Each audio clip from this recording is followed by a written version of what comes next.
Welcome to Blue Glasses Math. In this podcast, we will explore how our self-perception as math teachers and learners influences our approach to life. Whether you identify as a math enthusiast or not, this podcast is for you. Are you a teacher, a parent, a school administrator, or a student? Join me as we shift our perspective on what it means to be a math person. Let's take a look.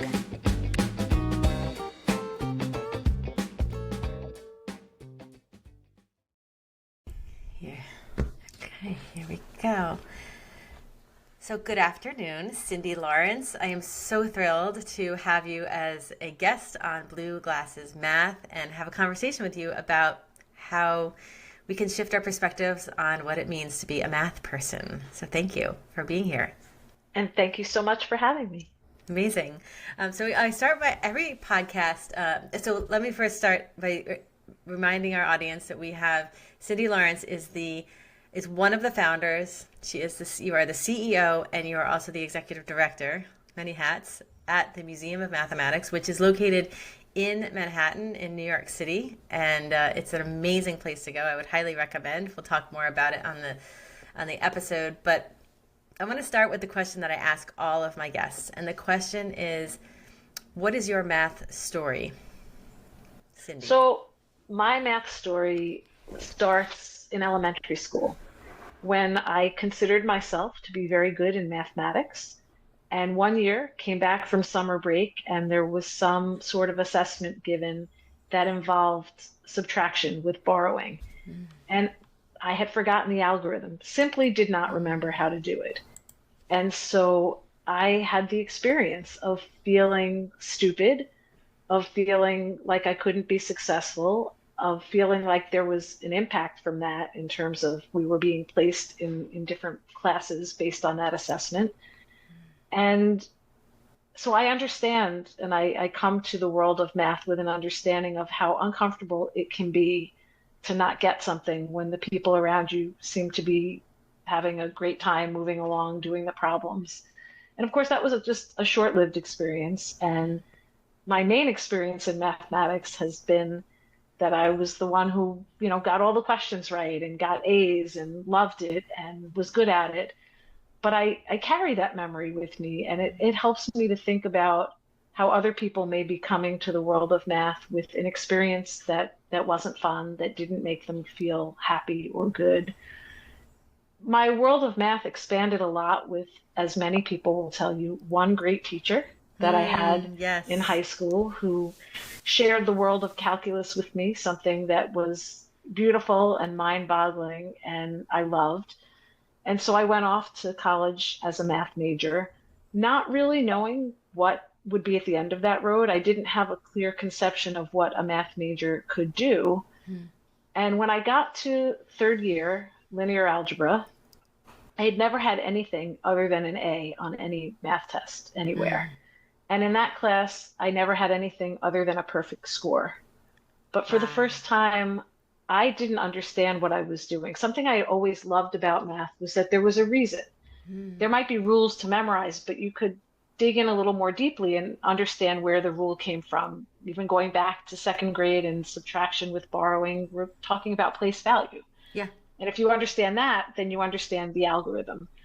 But for the first time in linear algebra, I was memorizing rules and getting right answers, but not really understanding what I was doing. That may have been a function of the way the course was taught or the way the textbook was presenting the material. And at the same time, as a third year college student, I was starting to think about what I would do when I graduated. And I remember talking to someone in the math department who asked me if I wanted to be a math teacher, and I didn't. And the next question was, why are you majoring in math? And I was, practically beside myself. I thought, I don't know, just because I liked it, but I'm about to graduate in a year and a half, and I don't know what I'm going to do with this math degree. And of course now, I wish I had gotten a different answer, but at the time I just pulled out the course book and started looking at what else I could possibly finish in a year and a half and have a career at the end of it. And so I made a sudden left turn, and I took my first ever accounting course in that year. I'd never taken an accounting course in my life. And I thought it was interesting. I could do it. I ended up graduating with an accounting degree and got a great job with one of the top firms in New York City, and had some really wonderful experiences in the world of public accounting where I got to go in and out of a lot of companies and do some travel and meet some great people. Ultimately, though, I left that job when I started to think about wanting to have a family, and it was a lot of hours in public accounting. And at that point in time, the people who were partners who really rose to the top in that profession really did sacrifice their personal lives. And all the women I knew who were partners were lamenting if they had children that they wouldn't see their children for months because of busy season. And that wasn't for me. So I went and took a job working for my local newspaper, which I'd grown up reading and I loved. And I did that for a while until I actually had children. And that, even that was a little more than I wanted. I really wanted to be a mom. Yeah. And so I left that job, became a mom, but at the same time, didn't really want to spend all my time with an infant or a toddler. And I wanted to have some adult interaction. I can relate. So yeah, many women can. 100%. Yeah. So I went to the review program. There was a professional review program that I had taken in preparation for taking the CPA exam. And I had done very well on the CPA exam. So I called them up and said, hey, I took your course. I did really well on the exam. I got the top score in my state. And so that made them listen. And so they hired me. And so I was mom by day. And then in the evenings, I would go out and teach this course. Okay. And pretty quickly, I ended up doing some hiring for them, some recruiting. I started doing some editing for them. They noticed some of the editing I was doing, and I ended up getting hired as one of 4 national editors. And I was very happily in that job. I had some remote work, so I had students all over the country that I worked with online, and then eventually all over the world. We became international. And my boss was in the West Coast. I was on the East Coast. That was great because I could be mom all day, and then in the evening I could have business meetings from 5 to 8 when dad was home to take care of the kids, which by that point there were 3 of them. Wow. And so I think many women struggle, as I did, to balance wanting to be a mom and wanting to have a career. And this was a great balance for me. And everything in my world was in balance. And I did all this work, but a lot of it was done at night. I was working with people in time zones all around the world. And the pivotal point for me, and I should say throughout my time as a parent, I regained my love of math, or revisited my love of math, through my children. We would play games and do things that were very math-based, and I enjoyed relearning math when they took math in school, and I would be checking over their homework. Oh yeah, I remember this. And so I kind of reconnected with math. My children, well, I shouldn't generalize. I will say that I reconnected with math through my children, and through my children, I met a parent of another child who was friends with my daughter, and that parent happened to be a mathematician. And he happened to decide to open a museum of math. And I just said, let me know if I can help. Very fateful words. I thought I was volunteering initially to help to help bring some math to the World Science Festival in 2009. Yeah. That's really what I raised my hand for. And I really thought I was volunteering for a one-day event where I would sit at a table and answer questions about what a math museum might be, or maybe have some giveaways, some calculators, some pencils. It turned out what I volunteered for was to help oversee the imagination and construction of a 4,500 square foot traveling exhibition of mathematics that would make its debut in June 2009 and would go on to travel the country for 5 years before I would then sell it to the Science Center of Singapore. And if anybody had asked me to do all of that, I would have said no. I would have said, I don't have time. I have 3 kids. I have a job. Yep. But I started volunteering when I didn't know what I was quite getting into. And what started to happen was I started to volunteer more and more hours, but I still had this job for the professional review program. And at that point, I had been there for 18 years. Oh, wow. Yeah. And I was still a mom and living in the suburbs. I say that one of my jobs was I was a chauffeur. I was driving kids around after school activities and whatnot. And the more I started to volunteer, the more those hours built up. Nothing else could stop.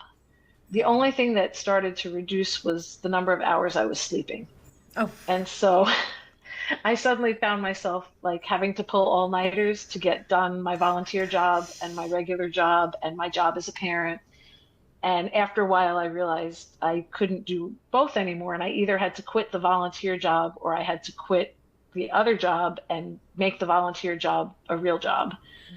And that was a scary proposition, but yeah. I was having so much fun with this project that I just, kind of closed my eyes and jumped into the deep end of the pool and said, let's see how this goes. So I had no experience with not-for-profits and no experience with museums. And I've learned a lot since Yeah. then, but in some ways, not having experience was okay because I didn't know when I volunteered in January of 2009 to what would become building a traveling exhibition of mathematics to make its debut in June of 2009. That's 5 months. I didn't know that a project like that generally takes 2, 3, maybe even 4 or 5 years. And since I didn't know, and none of us knew, we were all inexperienced in the project, we just went ahead and did it. And it wasn't until we were halfway through the project that people were looking at us kind of funny from the museum world and saying, but wait, you can't do that in 5 months. And well, we were doing it and we did do it in 5 months. So Amazing. sometimes being ignorant is helpful. When you don't know but you know what I love about this story that you tell is I love that you got to a point where you looked at what's bringing me the most joy or what's bringing me joy, Absolutely. right? And Absolutely. you went in that direction. And that I think is really powerful, And even though, yeah. I need to say that's another part of the math story because part of what was bringing me joy, I was visitor number one to this Mm. museum or to this museum concept. Yes, I liked math. Yes, I was good in math. But there was so much of math I never heard of, I never knew of. And one of the things that we try to do at MoMath is take the coolest bits of math, like many of the coolest parts of math, you don't see until you're in college as a math Yes. major or maybe even in graduate school as a math person. And we try to find the cool nuggets from that and distill it down to a first grade level or a fifth grade level or an adult who hasn't had math in 30 years level. And I was the first person that was experiencing this. I was working with two amazing mathematicians who would just constantly wow me with ideas that just made my jaw drop. And Yeah. I also didn't always understand things the first time they explained them. So part of my role was to say, I think that's really cool, but I don't quite get it, and try and help them figure out how to translate what was so cool to them as mathematicians into something that a kid or an adult who's not a mathematician could understand. And so that world of math, seeing that side of math is what keeps me going even today. It's seeing something really cool and thinking, how can I share that with other people? That's amazing. I love what you just said, and I'm thinking about, you're saying that you took those mathematicians' ideas, right, that were in their minds, and then distilled it to the point where you're not stripping away the mathematics, but you're making it accessible and fun Yes. and cool. And I keep hearing and you say the that word cool. So I've great. had a chance to revisit that because, as you know, we're moving, we're expanding. Yes. And so we are now finishing up the ideation phase of a whole set of new exhibits. And I'm back to that moment again where there are all these great ideas. I'm finding myself surprised and delighted anew by new ideas that I hadn't heard before, and then trying to help think about how can we bring that to an audience and make that fun and accessible so that people just get a little taste of what mathematicians do every day, because people tend to think mathematicians must just sit in a room and do hard math problems. Yeah. They remember their math homework and they kind of think that's what being a mathematician is. And really, what most mathematicians will tell you is that they spend their time wondering about something and trying to think about logically whether this something they're wondering about has a solution or maybe is connected to some other area they hadn't realized. And then they have an idea, maybe a solution, but then they have to figure out, well, is that always the way it works? Is that just coincidental? And there's lots of examples of problems in mathematics like that that have been solved by mathematicians and problems that remain open today. And so many people can identify with the feeling you get when you're trying to solve a puzzle. And it's hard, but then there's a moment where you find the piece that fits. Yes. And you have sort of this very human emotion of like elation and happiness, like I did it and it fits, and look how neatly it all goes together now. And you step back and you look at your work and you're so happy with it. And that's what keeps mathematicians going. They have this productive struggle where they don't even know if there is a solution, let alone whether they'll find it. But then they have an insight, a moment of beauty, of discovery. And we just try to bring a little bit of that with our exhibits and our programs to the audience. And I hope that we're successful in that. So you've been talking about a museum, right? And so when people who are listening to a podcast or just hear the word museum, they might think that it's this static, right? And I go to a museum, I go to an art museum and I look at a painting, and maybe there's a little placard next to it that says the date of when the painting was done, and maybe a little story about that painting or that sculpture or whatever I'm looking at. So, but MoMath is not your typical museum. No. No. And that, yeah, it's like a full body, hands-on, joyful, immersive experience. And I want to bring in what you just said about the emotions, because I do a lot of work on. I was just in a classroom just last week, and I just have to interject this story because I introduced myself as Dr. Brett because I have a doctorate in math education, and I introduce myself that way because I want the students to start to realize that there's other types of doctors. I work with grades 3, 4, 5 mostly. Right. Kindergarten, So I was in a kindergarten class one time many years ago, and I introduced myself as Mrs. Brett, and the teacher corrected me, and she said, "No, you're Dr. Brett." And I said, "But do they understand that?" And she said, "Well, they have to, because this teaches them that there's a different type of doctor, and that's possible because there's a little girl or a little boy sitting in this room right now who now has a different idea of what they can be when they grow up." And I was like, wow, absolutely, that was beautiful. But last week I was in a classroom and I introduced myself as Dr. Brett, and I asked the students, they were 5th graders, and I said, "What type of doctor do you think I am?" So my first time meeting them, and they said, one boy raised his hand and he said, "You're a psychological math doctor." So I said, "Okay, what does that mean?" And he said, "Well, you help people with their emotions when they do math," which is incredible because if you knew my background, I wrote my dissertation about emotions in math class. This child did not know this at all. And I thought, I wonder where he got that. Who knows where he got it from? But then I asked the students, "Well, wait, do you feel emotions when you do math?" And 24 hands shot in the air. Yes. I was floored. First time I'm meeting these kids. And so I wrote down the emotions, and I won't get into what they said, but wow, it was powerful. So anyway, getting back to the museum and bringing in those emotions around math. So let's talk about that. It's a full body experience. We are a hands-on science center and full body immersive. There are things that we have in the museum that you could probably build in a different way, either to be fully digital or to be a little model on a table. But no, we wanted to make a bicycle with square wheels that you could ride on, because what better way to show the math behind the path that a rolling square takes and how to make that roll smoothly than to be on it. And not everybody will want to dive into the calculus that you need to figure out what shape that path needs to be.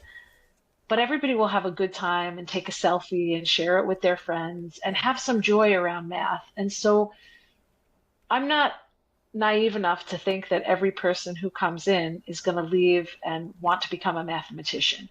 But in a similar way, when we do go to an art museum and we enjoy something beautiful, whether it's a painting or a sculpture or maybe some kind of ancient artifact, it's not that we expect to leave being able to paint or sculpt or go on an archaeological dig and find an artifact. But there's something beautiful that we see and we enjoy with the people we're with the people we don't know who happen to be in the museum at the same time. It's a very civic space and a very communal experience to be in a museum and have a positive, fun, joyful experience. And that's what we're trying to do. So when people leave, they very often say, "Wow, I wish there had been a place like this when I was a kid in a math classroom. I would have had a different conception of math." So we are really trying to change attitudes toward math. And yes, for some portion of the people who come, we do hope we inspire them, especially children, Yeah. to not be afraid of math, to maybe even enjoy math, to maybe even go on and become a mathematician or a scientist. But especially, we want children to feel like they belong in the world of math, that it's a Mm. place that welcomes them. Because thinking back to my second grade self, who suddenly felt that I didn't belong in that world, if that emotion stays with you for very long, Yeah. then you end up staying away from math. Then you end up staying away from fields that require math. Maybe you wanted to be a pilot, but you realize you need math for that, so you don't go into something you might otherwise have done. So our goal is to make sure that children especially aren't closing doors for themselves before they realize they're doing it. If you get to college and you've already turned off to math from years ago, Yeah. there's so many careers you can't even think about Yeah. exploring. Whereas if you're not afraid of math and you Yeah. feel like you're welcome and you belong and you can be competent in math, the world is your oyster. There's Yeah. nothing you can't do. And whether you go into a math or science field or whether you just carry that rationality, that logical thinking, Yeah. that willingness to take on a challenge and try and solve a problem that might not be obvious, and having that aha moment in math Yeah. makes you realize that sometimes the things that are hard to do, if you work on them, you will solve them and you will have that sort of moment of elation and discovery. And so I think there's so much that people can get out of a museum like this, where they are made to feel welcome, where there's no tests. You don't come in and see a lot of numbers. There's no calculators. There's no graph paper. There's no grades. It's a place where you have fun and you play. Yeah. In terms of the word museum and the connotation that comes from that, I'll just share with you briefly that we did have a consultant when we were naming the museum. And the consultant said, well, I don't have much advice about what to name a museum, but I do have advice about what not to name a museum of math. So, research has shown that the word museum makes people think of a stodgy place with things behind glass that you can't touch. So, don't use the word museum in your name. And we've never done any research on use of the word math in a museum name, but we have done research on use of the word science, and that's not really a positive either. And we can only imagine that math is probably even worse than science. So our advice is don't use the word museum and don't use the word math. Okay. And we struggled with that for a while, and we had a lot of creative, clever names we thought about. But ultimately, we said we don't want to run away from the word math, and Yes. we are the Museum of Math. And the whole reason we exist is to change that dialogue from the word math, striking fear into your heart or an emotional memory of an experience you'd rather forget. We want to change that dialogue. And so we will exactly be the Museum of Math, MoMath for short. And what I love is that when we first opened, for example, there was an 18-month-old who came every single day to the museum, and his caregiver told me that he would have a nap every afternoon and he would pop out of his crib when he woke up, pop his head up in the crib and say, "We go MoMath." That Oh was the my first thing he gosh. would say. And I can't tell you how much delight that gave me, because for that 18-month-old, the word math, I'm sure, had a positive Yes. association with a place that was bright and fun and colorful, with Yes. things he could touch and do and explore. And what a great first association with the word math, as opposed to the first time you hear the word math, maybe being in a classroom where there's a piece of paper put in front of you and symbols and numbers that you may or may not understand, Yeah. and some portion of the class will develop a negative identity right then and there. So if Yeah. we can hit little kids before they're even off to school, what a great thing that is. That is beautiful. Awesome. Okay, so you mentioned we're gonna sort of start moving towards wrapping this up, but you gave me a little tear in my eye when you were talking about that 18-month-old, because I think that's beautiful. So you're undergoing a renovation right now, a major renovation. Let's talk about that a little bit, and what exciting things are in. We talked a little bit about I wrote down on my notes, can a square roll?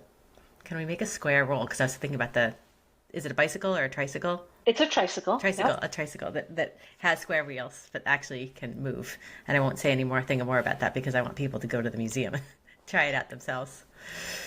we absolutely like to say that math makes something that seems like it should be impossible possible. And the square wheel trike is one of the most popular exhibits, I think, for that reason. Yeah.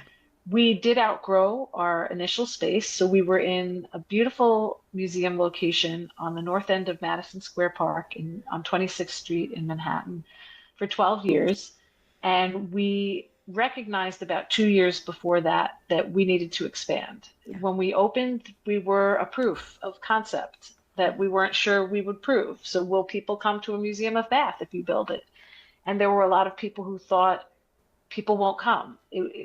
People don't like math. Why would they come to a museum of math? And we were very successful and people did come. And so we realized that we needed a bigger space. We had been hoping to stay in our space and take floors above us. In the end, that didn't work out. And so we embarked on what turned out to be about a 2-year real estate search, combing through Manhattan for the perfect home. We think we found that home. We will be moving to the corner of 6th Avenue and 19th Street, so not too far from where we are now, in a lovely historic building in a landmark district. And the neighborhood is thrilled we're coming in. We're thrilled to be coming into the neighborhood. We will be increasing the space for exhibits by about 50%. Wow. So our new exhibits are now all out with fabricators all over the country, building exhibits for us that will come in for the end of this year. And we will double the number of classrooms we have. So in the old space, we had 3 classrooms, and that meant that in busy times of the year, we would turn schools away. So now we'll have 6 classrooms. Wow. That will also enable us to be a phenomenal event space. So we've always done birthday parties and corporate events, and we've done retirement parties and engagement parties, but we've done it sort of despite being in a small space because people love the museum.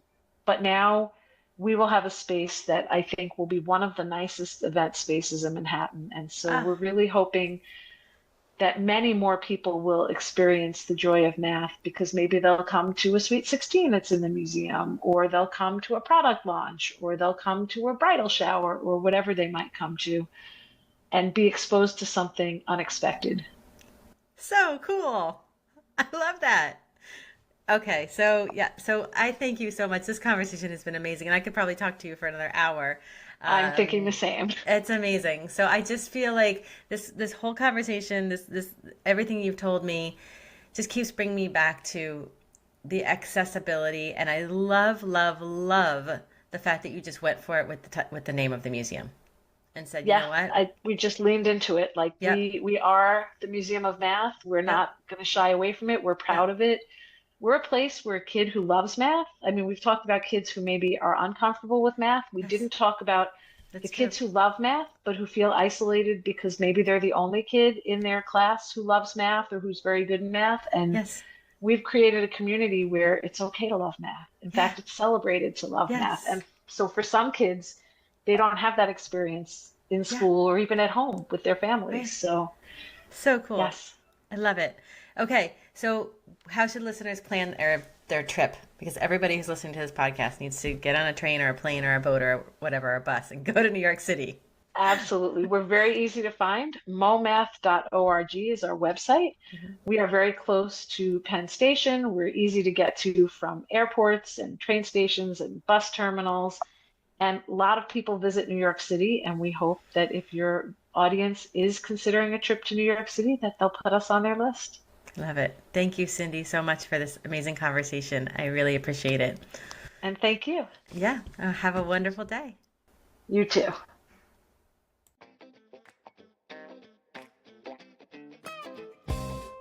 I'm Pam Brett. Thank you so much for joining me on this episode of Blue Glasses Math. Please follow me wherever you get your podcasts and follow along on the conversation on Instagram. And remember, being a math person is all just a matter of perspective.